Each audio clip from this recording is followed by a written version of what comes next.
Hello there, and welcome to In My Opinion for Scar-Led Salvation. You wake up as some woman with amnesia in a giant base. A voice calls out to you and you find out it's some type of AI, and not only are you in some base, you're in a base filled with killer robots trying to kill you. You couldn't find out there's some war going on against an enemy called the Contactors outside, and this is a base studying them. Now your goal is to get out of this base and to find out what has exactly happened and to get your memory back. The story itself is slowly revealed to you with a conversation between our lead and the AI, which would be kind of dull if not for the fact for her personality. She can be kind of hot-headed but still friendly, and you get some good back and forth between her and the AI. There are times they won't talk, but it's not so infrequent that the game feels like dead air. For the most part, I enjoyed the time I spent with these two, and the ending to the game itself felt satisfying. This is a third-person shooter bullet hell game with a mix of roguelike. That means taking a crap ton of incoming fire from big old bullets, though with some permanent upgrades you can keep because trust me, you'll be doing multiple runs and will need it. The main goal is to make it to the boss floor, and depending on what point you're at in the game, that could be less or more floors to get there.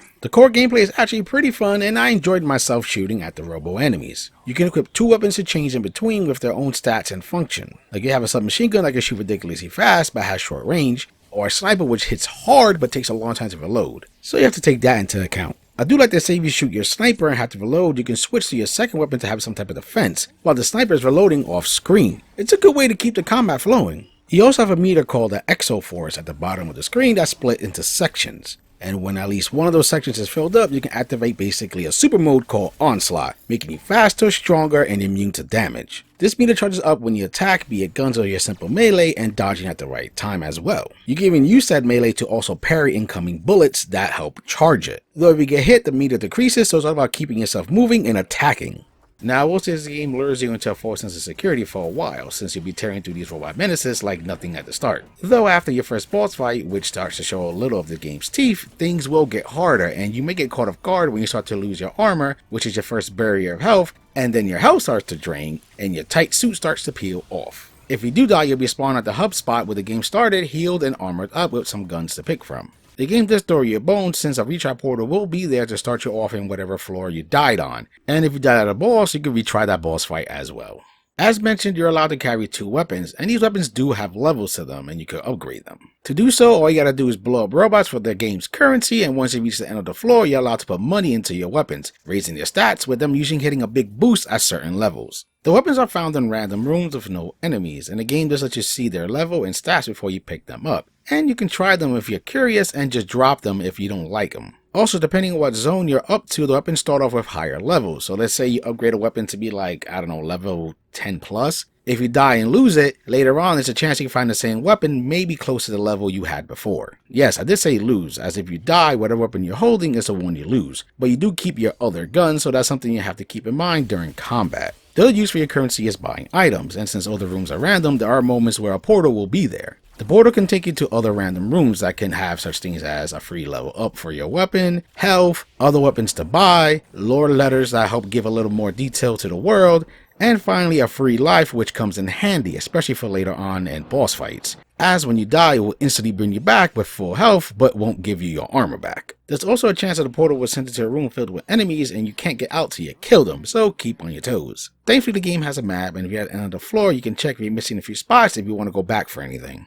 Now, while you do lose stuff when you die, such as one of your weapons and your currency, just having roguelike elements, you can find some permanent help in the form of these special chips. These can do things like increase the rate of your Exoforce meter, increase your health, increase your critical attack, and more. These can be leveled up to the maximum level of 10 as long as you find the same chip, and I do feel like they make a difference. The only thing I found kind of limiting about these is that certain chips are only meant for certain slots, so you don't have the full freedom to mix and match, though you're allowed to drop any of the ones you don't like for another. Also, you just start with one chip slot, but it will increase as you make progress through the game. I personally had defense up, Exoforce gain, critical hit, and critical damage up. Now, a complaint I saw was that you could just run from every enemy to the other rooms, and this muddies the game, as was the point of fighting the robots. Well, I already gave some points of why it's worth it with the rewards you get for killing and exploring. I also think the option to freely run past enemies can be helpful as a strategy. Cause let's say you get all the way to the boss, but you don't feel prepared to fight it, as you lost all your armor and maybe haven't gotten that extra life. When you're about to fight the boss, the game gives you an optional portal to go back to the hub area with all your stuff, and you can regain your armor. Now you can try to run all the way to the boss from the beginning of the zone and not risk damage and keep some of that armor.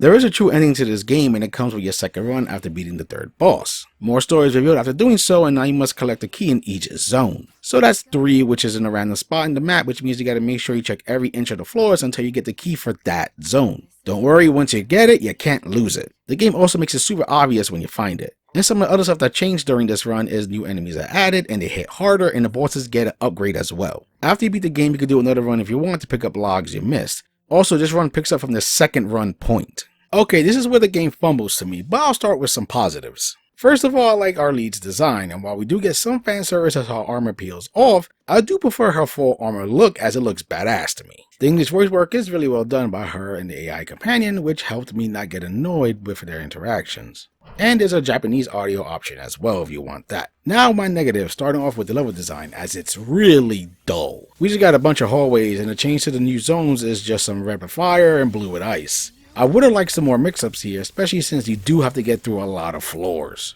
The bosses have some good designs, sadly can't say that for the robots you mainly fight. It's just metal circles, or rectangles, or a barrel, or some other shape. And when they do change, it's usually just a different color or they add a different barrel. At least the game runs smooth with no hiccups. Damn, I can't remember a thing. Seems like you still have amnesia. I'm pretty sure I've still got common sense. You can tell that much from talking to me, right? Defining common sense is difficult. It can refer to a broad range of things. There's the saying, common sense isn't common. Unless you can be specific, I can't verify your memory in this. You're asking for a lot. From what I've gathered, this game is disliked by a lot of people, but to me personally, I liked it. Is it perfect? No. As I mentioned, it's lacking in level and enemy design.